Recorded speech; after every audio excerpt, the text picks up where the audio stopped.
Então vamos agora suavemente fechar os nossos olhos, serenando o nosso coração, procurando nos desligar do nosso dia a dia, do nosso trabalho, que é necessário e que nos fortalece e nos mantém nessa vida terrena. Mas agora estamos na nossa casa de oração, onde os irmãos do plano espiritual já nos aguardavam, sabem do que vai no nosso íntimo, de nossas preocupações, de nossas angústias. Então, querido Mestre Jesus, gratidão por estarmos hoje nesta casa de oração que nos recebe. Gratidão aos irmãos da espiritualidade, espíritos amigos e benevolentes, nossos anjos guardiões, que veem nosso esforço de estarmos aqui, pois sabem as angústias, as tristezas que cada um de nós tem. Queremos te dizer, Mestre Jesus, que queremos nos modificar, queremos nos transformar, nos libertar dos sentimentos inferiores que muitas vezes nos causam os males e as dificuldades que nós temos. Tu sabes, Mestre Jesus, de nossas fraquezas. Hoje estamos nesta casa de oração para te pedir, Mestre Jesus, fortalecei-nos o nosso bom ânimo para que tenhamos no nosso dia a dia, no nosso trabalho, na nossa casa, com nossos familiares, paciência, tolerância, compreensão, serenidade. Pois como no teu abençoado Evangelho nos deixaste lindas mensagens, que é através da nossa reforma íntima, de nós nos conduzirmos melhores, nós vamos encontrar paz, equilíbrio, serenidade e saúde para o nosso corpo físico e para o nosso corpo espiritual. Que assim seja.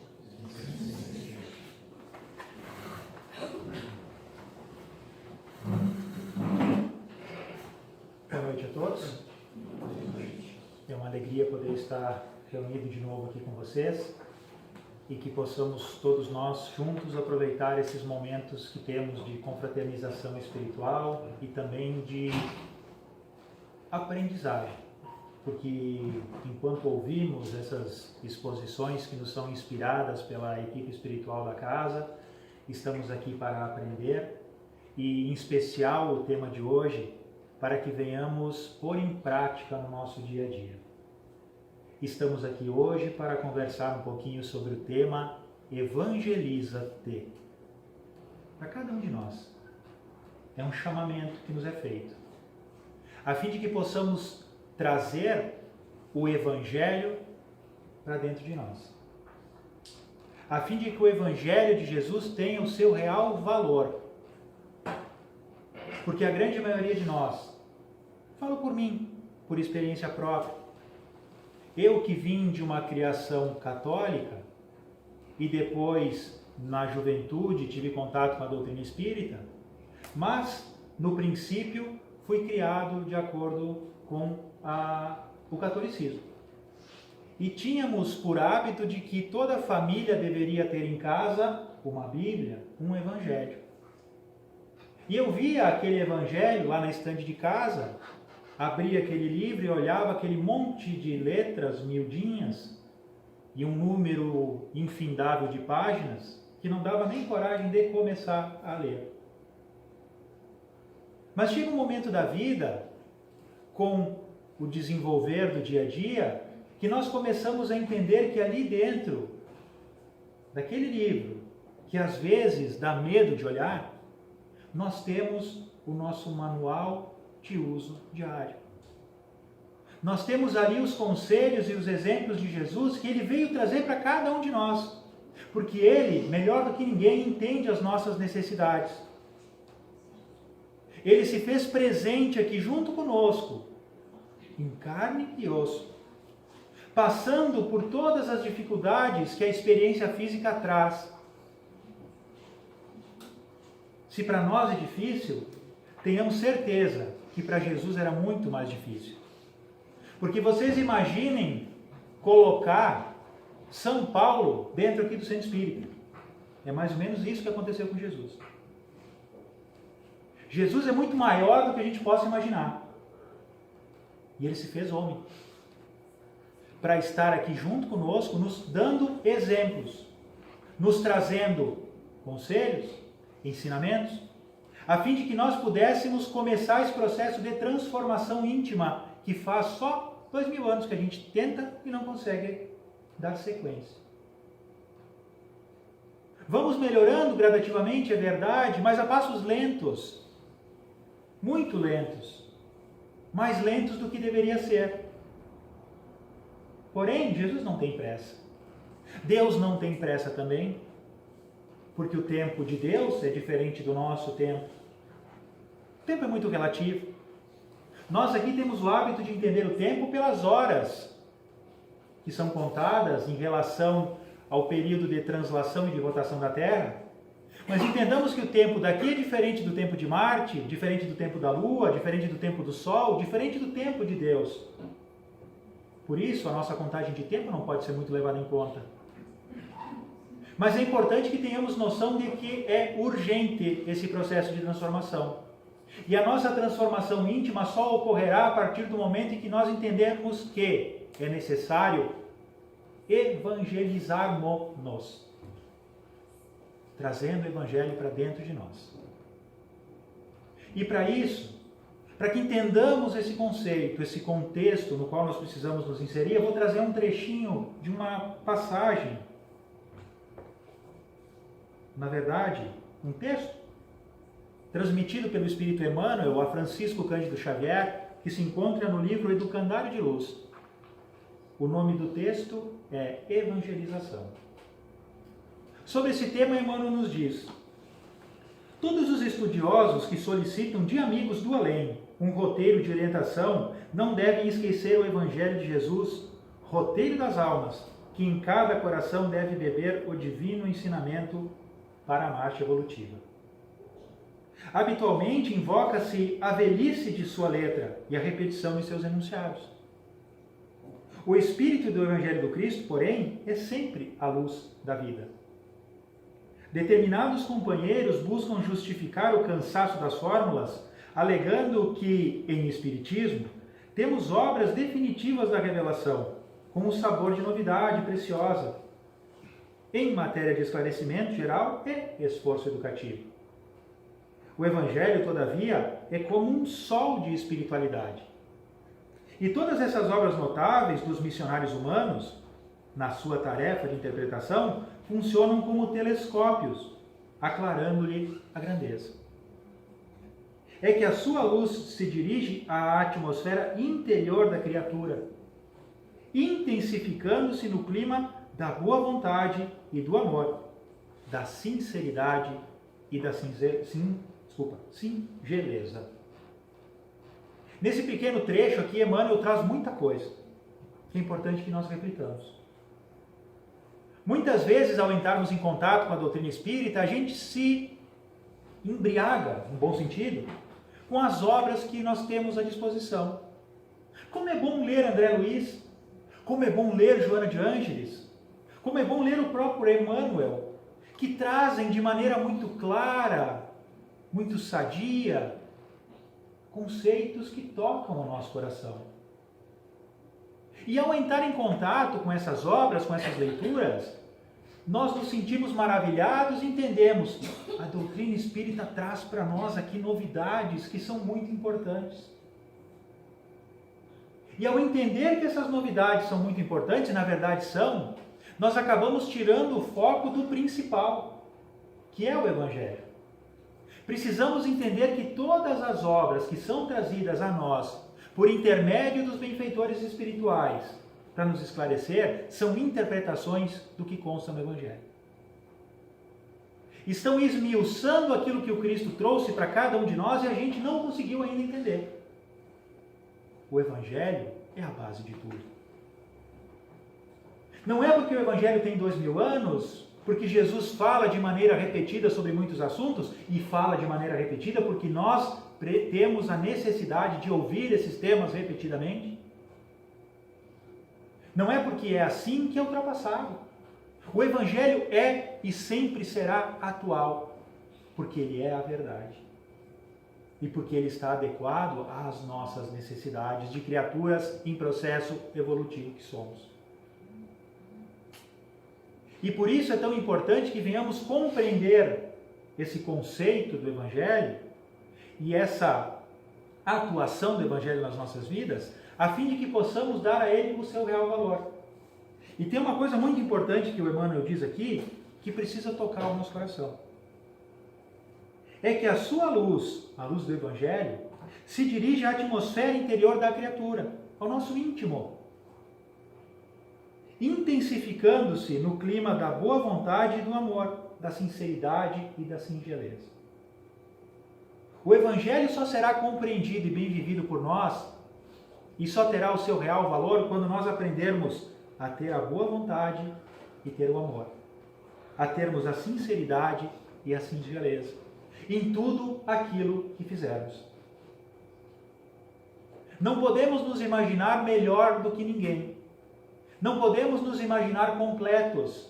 Não podemos nos imaginar superiores. Não podemos nos imaginar perfeitos, porque nós não somos nada disso. Nós somos criaturas muito pequenas ainda, em estatura moral, em estatura espiritual. Precisamos crescer ainda muito. E basta olharmos à nossa volta os bons exemplos que existem para entendermos o quanto a gente precisa mudar ainda. Precisamos mudar muito. Quantas limitações nós ainda temos? Quantos problemas ainda alimentamos no nosso ser devido às nossas imperfeições, à nossa incompreensão? O Livro dos Espíritos nos diz que, respondendo a pergunta de Kardec, e a pergunta de Kardec foi feita assim: se a gente tirar todas as imperfeições que caracterizam a gente, usando palavras minhas, tirando todas essas imperfeições, o que pode caracterizar a imperfeição humana? E a resposta dos Espíritos nos diz: o interesse pessoal. E se nós formos olhar a fundo, cada um de nós, analisando a si próprio, nós vamos entender que nós realmente somos assim. Vivemos interessados em nós mesmos. Investimos todas as nossas energias, todas as nossas forças, o nosso tempo nos nossos interesses pessoais. E isso deve ser um sinal de alerta. Porque quando assim agimos, estamos vivendo a nossa imperfeição e estamos trabalhando entre aspas, para que ela venha se enraizar cada vez mais em nós. E isso vai contra o nosso propósito de estarmos aqui no plano físico a fim de nos tornarmos melhores. Precisamos ter consciência das nossas responsabilidades. Todos nós somos responsáveis pela nossa vida. Tudo o que acontece comigo é consequência dos meus atos. Eu não posso culpar o Joãozinho, eu não posso culpar o vizinho, eu não posso culpar a sogra, eu não posso culpar ninguém pelos problemas da minha vida. Todos os problemas que me afligem são consequências dos meus próprios atos. Quiçá nessa vida, senão nas vidas pregressas, visto que somos espíritos reencarnados.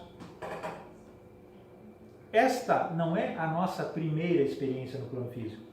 Também não será a última. Estamos em constante processo evolutivo, mas a nossa evolução depende de esforço. E o esforço precisa ser inteligente. E nós só teremos a inteligência que nos ajudará a fazer mais com menos esforço quando nós nos evangelizarmos. Quando nós entendermos que o Evangelho de Jesus e tudo aquilo que ele nos ensina precisa ser vivenciado. Precisa ser trazido ao nosso dia a dia. E por isso Jesus falava a todos nós por parábolas. Para que nós pudéssemos entender que aqueles conceitos que Jesus traz são do meu dia a dia e são para o meu dia a dia. E assim deve ser. Mas só será quando nós entendermos que é preciso praticar. É preciso aplicar aquilo que Jesus ensina na minha vida. E não é difícil. Não é difícil, não. Basta que tenhamos consciência de responsabilidade e que procuramos adquirir o hábito de, antes de eu fazer qualquer coisa, eu refletir sobre as consequências. Primeiramente, lembrando do tal do interesse pessoal, que nós precisamos aprender a lutar contra. Quando eu vou fazer algo e eu peso as consequências, eu começo a botar em prática o principal dos exemplos que Jesus nos deixou. Fazer ao outro o que eu desejo para mim mesmo. E aí a gente começa o nosso processo de transformação. A partir do momento que eu conseguir pôr em prática o fazer ao outro o que eu quero para mim, é meio caminho andado. Porque eu deixo de lado o interesse pessoal, e esse interesse pessoal acaba alimentando o orgulho, a vaidade, o egoísmo e tudo aquilo que nos afasta do amor verdadeiro. E eu praticando essas atitudes que me afastam do interesse pessoal, eu começo a desenvolver as qualidades e habilidades que vão facilitar a minha jornada. E estarei eu pondo em prática esse processo de autoevangelização que é tão importante. E para isso, gente, não imaginemos que nós precisamos nos tornar pessoas, vamos usar o termo santas, que nós vamos ser diferente de todo mundo, que nós vamos precisar ficar horas do dia orando, que nós vamos ter que evitar de sair nos divertir. Não. Nós vamos levar a nossa vida da mesma forma. Precisamos ser homens do nosso tempo. Precisamos conviver com as pessoas que convivem conosco, nos socializarmos, porque essa é a grande riqueza da nossa vida. As pessoas que convivem conosco. E é junto a essas pessoas que eu vou conseguir pôr em prática aquilo que o Evangelho me ensina. Porque o Evangelho não é para ficar trancadinho dentro de mim, como a gente tem as palavras trancadinhas dentro do livro. As palavras aqui dentro, presas nas folhas, não têm valor nenhum. Elas só ganham valor quando eu me lembro delas na hora da dificuldade. Quando eu estou passando por problemas na minha vida, que as coisas não vão fáceis, não são fáceis, problema no trabalho, problema em casa, problema de relacionamento, problema financeiro, doenças. E quando eu paro para pensar um pouquinho, para lutar contra essa agonia que corrói o meu coração, eu me lembro que Jesus me disse, bem-aventurados os aflitos.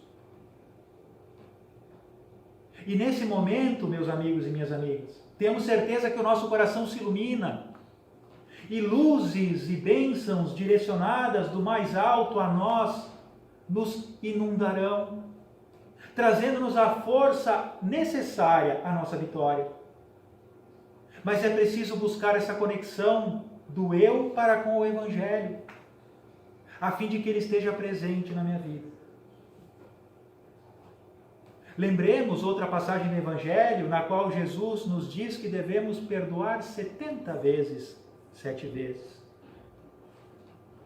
Antes de vir para cá, eu peguei a calculadora e fiz a conta. Dá 144. Imagina perdoar alguém 144 vezes. É muito, né? Não é. Uma que ninguém tem a capacidade de errar 144 vezes comigo. Porque na quinta ou sexta vez, eu não dou mais bola. E a partir do momento em que o erro alheio perde importância para mim, não existe mais necessidade de perdão, porque eu não me afeto. E aqui cabe um ponto bem importante à nossa análise. Quando nós nos sentimos feridos, quando nós nos sentimos prejudicados, quando alguém faz algo para comigo e eu imagino que essa pessoa tem que me pedir perdão, deve abrir um sinalzinho de alerta na nossa mente e a gente entender. Opa, tem orgulho aí. Por que eu estou agindo assim? Por que o erro de uma pessoa tem que me fazer tão mal? Por que o vizinho ter jogado as folhas da árvore dele dentro do meu pátio aqui me deixou tão bravo assim? Por que o filho do vizinho ter vindo lá em casa jogar bola e ter quebrado a meu vaso de folhagem me deixou tão bravo? Por que tudo aquilo que as pessoas que eu não gosto muito fazem, para mim me afeta tanto? É orgulho, é vaidade. Isso denota ignorância de nossa parte, mazelas que nós precisamos trabalhar intimamente, a fim de que não venhamos nos afetar com os erros alheios. Deus age assim para conosco. Deus conhece cada um de nós. E eu digo para vocês aqui sem medo de errar e sem ficar vermelho. Deus não precisa perdoar a gente, porque Ele não se afeta com os nossos erros. Por mais que a gente erre, Deus sabe. O Jefferson está errando, mas ele está aprendendo. Ele vai ser melhor. E Deus vai fazer por mim tudo o que for necessário para que eu aprenda. E vai me dando chance após chance, porque Ele sabe que eu estou em processo de crescimento. Tal qual a professora de matemática, falo por experiência própria, que vê que o aluno não aprende a fazer as contas de multiplicar, de dividir e aquelas outras complexidades que a matemática nos traz. E o aluno não aprende, a professora insiste, até que o aluno deslancha. Deu todas as chances necessárias, investiu um pouco de tempo e de energia, mas o sucesso daquele aluno lhe faz bem. E não porque o aluno erra 1, 2, 10, 50 vezes, a professora vai se afetar. Alguns dirão, é o trabalho dela? É verdade, é o trabalho dela, mas o nosso trabalho também é ajudar uns aos outros. Está lá no Livro dos Espíritos. Kardec questionou qual é que é o objetivo da encarnação. Os Espíritos nos respondem que o objetivo da encarnação é que nós venhamos, através da experiência no plano físico, ter a oportunidade de crescer, de desenvolver as nossas habilidades, de nos redimir dos erros do passado, mas também, ligados ao corpo físico, nós temos a oportunidade de colaborar no desenvolvimento da obra divina. Todos nós. E o que é a obra divina? Tudo à nossa volta. Inclusive as pessoas que fazem parte da nossa vida. Precisamos nos ajudar uns aos outros, sermos solidários, nos ajudando para que juntos cresçamos. Por isso, esse é o nosso trabalho também. Apoiarmos-nos para que juntos vençamos as dificuldades. E o Evangelho tem um papel importantíssimo, podendo dizer que até indispensável, nesse propósito. Porque Jesus deixou este legado a cada um de nós. Com palavras, com conceitos, com exemplos que precisam ser compreendidos por cada um de nós. E aqui não quero dizer que a gente precisa saber de cor o Evangelho, saber os nomes de todos os evangelistas, os capítulos, os versículos, as interpretações, não. Nós precisamos conhecer para que na hora necessária nós possamos nos basear naquilo e fazer as nossas escolhas com inteligência, com discernimento, para que não venhamos errar. É importante que aprendamos a questionar em tudo aquilo que a gente faz, dando tempo para nós mesmos refletirmos o que Jesus faria nessa situação. Quando a gente se der tempo de fazer essa pergunta e refletir sobre a resposta, tenhamos certeza que a gente jamais vai errar. E se errarmos, jamais vai ser mal intencionado. Porque nem sempre as coisas acontecem como a gente almeja. Isso não é só para mim, é para todos nós, inclusive para quem me prejudica. Muitas vezes a intenção é boa, mas o resultado acaba sendo catastrófico. E precisamos ter essa compreensão. Antes de condenar, entender o que aconteceu. Antes de falar palavras grosseiras, procurar ouvir para entender. Diz-nos o ditado que a gente tem 2 ouvidos, 2 olhos e uma boca para que a gente aprenda a enxergar mais, a ouvir melhor, para falar um pouquinho menos. A grande maioria das vezes nós nos condenamos pelas nossas próprias palavras. Falamos às pessoas que a gente mais ama coisas que as ferem, porque nós não damos tempo a nós mesmos para entender o que está acontecendo. A gente ouve as pessoas não procurando entendê-las, mas sim matutando naquilo que a gente vai falar para elas a hora que elas pararem para respirar. E assim não existe comunicação eficiente. Por isso, é preciso que desenvolvamos essas habilidades que hão de nos ajudar a ter uma relação melhor com as pessoas. E Jesus vem ser o nosso maior exemplo. E deve ser também o nosso maior conselheiro.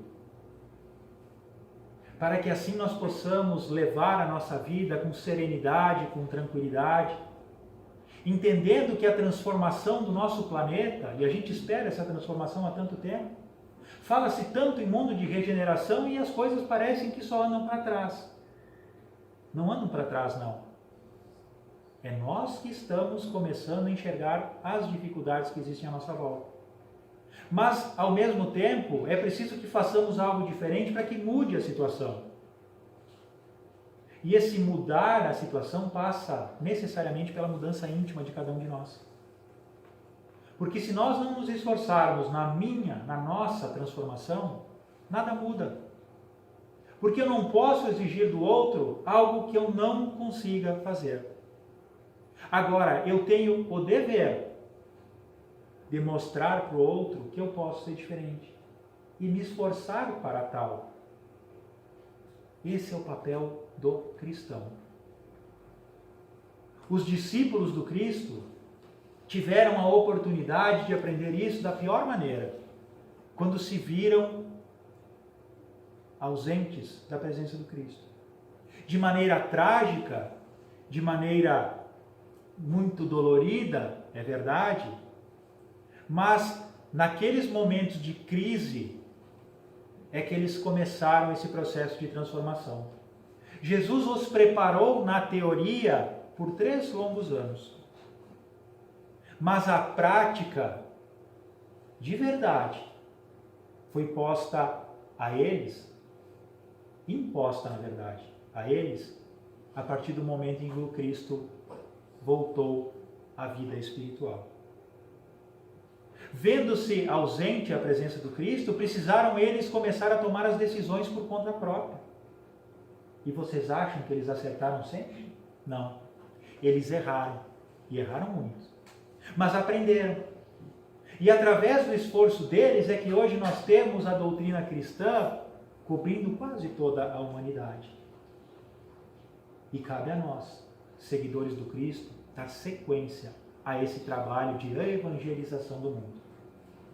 Começando intimamente nos nossos corações, a fim de que nos tornemos exemplo a todas as pessoas que fazem parte da nossa vida. E aí, as pessoas vão nos ver desenvolvendo uma calma que há tempo não nos viam, falando com paciência, demonstrando bons exemplos, fazendo pelo outro o que eu quero para mim, praticando a caridade. E as pessoas vão perguntar: o que está acontecendo contigo? Tu não era assim? E nós falaremos com toda a alegria do mundo: eu compreendi Jesus e consegui botar Ele presente na minha vida. E assim, meus amigos, nós teremos a oportunidade de valorizar tudo aquilo que o Cristo fez e faz por nós.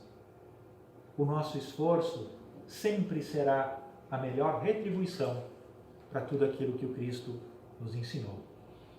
Que as bênçãos de Deus, que o amor do Cristo estejam sempre conosco, nos fortalecendo, nos protegendo, nos incentivando nesse processo de crescimento moral, de desenvolvimento espiritual, de libertação das dificuldades, de aquisição de virtudes, a fim de que possamos nos tornar verdadeiras pessoas de bem. Eu agradeço a atenção dos amigos e das amigas e convido a todos que possamos fazer a nossa prece de encerramento, convidando os nossos médios que possam se posicionar junto conosco, a fim de que façamos também o nosso passe coletivo. Rogando a todos então que mantenhamos o nosso pensamento elevado, mentalizando o nosso Mestre amado Jesus, visualizando-o junto conosco aqui nesse momento, e agradecidos pela sua presença, digamos: obrigado, Jesus. Obrigado, Senhor, pela tua presença aqui junto conosco e por todas as bênçãos que recebemos desde que aqui entramos. Obrigado, Senhor, pelos teus exemplos, pelas tuas bênçãos, pela tua paz, pelo teu amor que nos envolve. Sabemos, Jesus, que és conhecedor das nossas necessidades e por isso te rogamos auxílio. Dai-nos, Senhor, coragem para que possamos seguir as nossas lutas. Dá-nos discernimento para que possamos fazer as boas escolhas, as quais não venhamos nos arrepender. Ajuda-nos, Mestre, a pôr em prática os teus ensinamentos, que possamos perdoar, que possamos compreender, que possamos tolerar, que possamos nos amar da mesma forma que amas a cada um de nós. Que as tuas bênçãos, Mestre, possam nos envolver nesse momento, afastando de nós tudo aquilo que dificulta a nossa jornada. Dá-nos bom ânimo, dá-nos coragem, fortalece a nossa fé e a nossa esperança, a fim de que perseveremos pelos caminhos da vida. Pedimos que as tuas bênçãos possam ser direcionadas também aos nossos lares, aos nossos ambientes de trabalho e de estudo, a fim de que a paz e a harmonia estejam lá presentes. Pedimos também por todas as pessoas que lembramos nesse momento, sejam eles encarnados ou desencarnados, que as tuas bênçãos, Jesus, possam proteger a todos. Pedimos também pelas águas que nós portamos, rogando à equipe espiritual da casa que possam impregná-las com energias benfazejas, trazendo da natureza, da farmácia divina, todas as essências necessárias a que essa água se torne medicação, trazendo-nos o auxílio ao nosso bem-estar físico e espiritual. E assim sendo, Mestre, mais uma vez nós te agradecemos, rogando que a tua paz e o teu amor nos acompanhem e nos protejam no decorrer desta semana. Muito obrigado, Senhor. Muito obrigado, senhoras e senhores. Que assim seja. Que assim seja.